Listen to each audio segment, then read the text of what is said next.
राम राम जी। मुझे आप लोगों से बहुत ज़रूरी बात करनी है क्योंकि मैं 2 दिन से बहुत ज़्यादा परेशान हूँ क्योंकि कंटिन्यू मेरे पास डीएम आ रहे हैं कि ये जो लखनऊ वाला इंसिडेंट हुआ इसमें मैंने कुछ बोला क्यों नहीं, एक्शन क्यों नहीं लिया, थप्पड़ क्यों नहीं मारा। और कुछ लोग मुझे ही गलत समझ रहे हैं, कुछ मीम्स पे लिख रहे हैं कि ये तो हंस रही थी, मज़े ले रही थी। कि पब्लिक में कोई मुझे ऐसे टच करके जाएगा उसमें मुझे खुशी होगी, मुझे मज़े आएंगे। सारी बात ये थी कि जब इनका सॉन्ग के लिए मेरे पास कॉल आया तो मैंने सारी चीज़ें क्लियर कर ली थी कि इसमें ऐसा वैसा कॉस्ट्यूम तो नहीं है, कोई डबल मीनिंग लाइन तो नहीं है और इसमें ऐसा वैसा सीन तो नहीं है। और मैं शूट पर गई, शूट पे सब कुछ नॉर्मल था, मुझे कोई प्रॉब्लम नहीं हुई। जब इन्होंने मुझे लखनऊ के इवेंट के लिए बोला तो मैंने हाँ बोल दिया क्योंकि मुझे शूट पर भी कोई प्रॉब्लम नहीं हुई थी। और जब मैं लखनऊ में गई, मैं स्टेज पर थी, मैं पब्लिक से बात कर रही थी, पवन सिंह जी ने मुझे बोला कि इधर कुछ लगा हुआ है। उससे थोड़ी देर पहले ही मेरी ड्रेस वो न्यू थी, साड़ी में नीचे टैग लगा रह गया था। तो मेरे दिमाग में आया कि शायद ब्लाउज का भी टैग लटक रहा होगा। मैं हंसकर उस चीज को दबा रही थी कि अगर मेरा टैग लगा भी है तो वो चीज जिस टाइम मैं पब्लिक से माइक में बात कर रही हूँ उस टाइम ना बोल के साइड में भी बोली जा सकती है, इसलिए मैं उस चीज को उस टाइम पे दबा रही थी। मैंने हंस के टाला, अवॉइड किया और फिर दोबारा बात करने लगी। वो बोले नहीं कुछ लगा है, नहीं कुछ लगा है। तो मैंने कहा नहीं लगा, वो बोले लगा हुआ है। तो मुझे लगा कि शायद लगा ही ये तो मेरे को लग रहा था कि कुछ लगा है इसलिए ये बोल रहे हैं। और पर फिर भी मैंने हंस के वहां पे टाला, पब्लिक से अपनी बात कंप्लीट की। कंप्लीट करने के बाद जब मैं अपने टीम मेंबर से मैंने पूछा साइड में जाके कि कुछ लगा है, क्या लगा है, उन्होंने बोला कुछ भी नहीं लगा था। जब मैंने देखा मेरे सच में कुछ नहीं लगा था, तब मुझे बहुत ज्यादा बुरा लगा, गुस्सा आया और रोना भी आया। लेकिन मुझे ये नहीं समझ आया कि मैं अब क्या करूं यहाँ पर, क्योंकि जहां मैं गई थी लखनऊ में, पवन सिंह जी खुद भी वहीं के रहने वाले हैं, उसी जगह पर इवेंट था।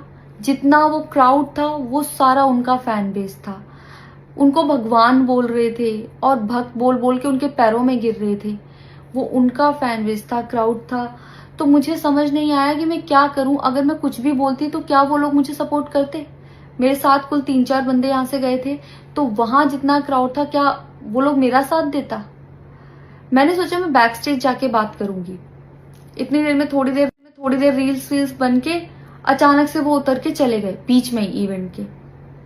थोड़ी देर मैंने रील बनाई, अनाउंस ये किया गया कि अभी इवेंट दोबारा स्टार्ट होगा।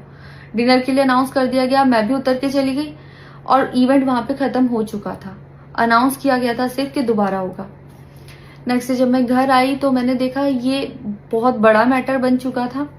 मैंने उन लोगों से कांटेक्ट करने की कोशिश की, किसी ने मेरा फोन पिक नहीं किया, ना ही उन लोगों ने फोन करके मुझसे हालचाल पूछा कि परेशान हो या कुछ भी, नहीं, कोई हालचाल नहीं लिया। मैं पोस्ट करना चाहती थी, जो लोग लिख रहे थे कि मजे आए या हंस रही है, मैं रिप्लाई में पोस्ट करना चाहती थी। मेरे को किसी का कॉल आया था कि पवन सिंह की पीआर टीम बहुत स्ट्रांग है और कुछ भी ऐसा वैसा मत लिखना और ना पोस्ट करना, क्योंकि वो लोग अगर कुछ लिखेंगे ना बहुत कुछ उल्टा लिख देंगे तुम्हारे लिए और बहुत कुछ कहेंगे और बहुत बड़ा मैटर बन जाएगा। अभी जितना परेशान हो उससे ज्यादा परेशान हो जाओगी, तो छोड़ो। मैंने ये सोच के इस चीज को अवॉइड किया। मुझे लगा 1-2 दिन में मैटर थोड़ा ठंडा हो जाएगा, कोई बात नहीं। मैंने कहा पर्सनली कभी बात करूंगी इस बारे में इनसे। लेकिन बढ़ता जा रहा है, ऊपर से ना उनकी तरफ से कोई रिप्लाई मिला और मुझे नहीं पता कि ऐसे में मुझे क्या करना चाहिए था और क्या करना चाहिए। आप लोग मुझे बताओ, मुझे ऐसे में क्या करना चाहिए। मैं बिल्कुल भी सपोर्ट नहीं करती कि हाँ ये चीज नॉर्मल है या इसको नॉर्मल समझूं। किसी भी लड़की को उसके बिना परमिशन के टच करना ही पहली बात बहुत गलत है, और फिर इस तरीके से टच करना तो हद से ज्यादा गलत है।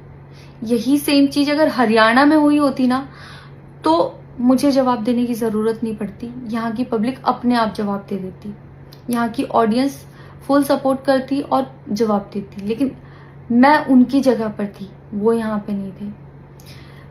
इससे मुझे ये लेसन मिला है कि मैं भोजपुरी इंडस्ट्री में अब काम नहीं करूंगी। आर्टिस्ट हूं तो नई नई चीजें ट्राई करने का मन करता है कि ये भी ट्राई करूं, ये भी ट्राई करूं, ये भी ट्राई करूं। कुछ भी अलग सा आता है तो करने का मन करता है कि कुछ अलग होगा, कुछ नया ट्राई करती हूँ। और वो भी पवन सिंह जैसे सीनियर आर्टिस्ट के साथ कोलैबोरेशन थी तो हुआ कि हाँ कर लेती हूँ। होता है। अगर वो भी नहीं होते तब भी अगर कोई मेरे पास मराठी का भी प्रोजेक्ट आता तो मैं सोचती कि हाँ कुछ चेंज होगा, कुछ नया सीखने को मिलेगा, ट्राई करती हूँ। पर ये भोजपुरी में काम करने के मेरे साइड इफेक्ट थे जो मेरे साथ हुए। मैं अपने परिवार में, अपने हरियाणा में खुश हूँ, मुझे नहीं करना काम भोजपुरी में। पर आप लोग मुझे ज़रूर बताना कि इस सिचुएशन में अगर आप होते और आप वहां पर होते तो आप उस टाइम पर क्या करते और मेरी गलती कहाँ है। जय श्री राम।